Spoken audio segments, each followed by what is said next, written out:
Hello mga part, nandito ako ngayon sa SM Legazpi, dito sa 3rd floor. Ngayon nakikita dito yung Mount Marion, no? Ayan yan, no? Kasi lagi umuulan dito eh. Kahapon naulan din kaya hindi ma-picture ng maganda yung Mount Marion.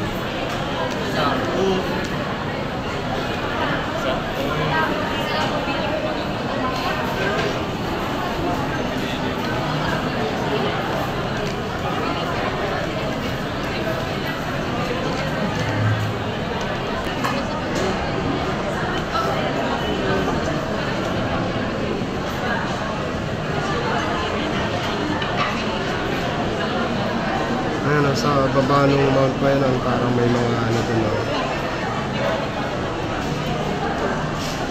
Taniman.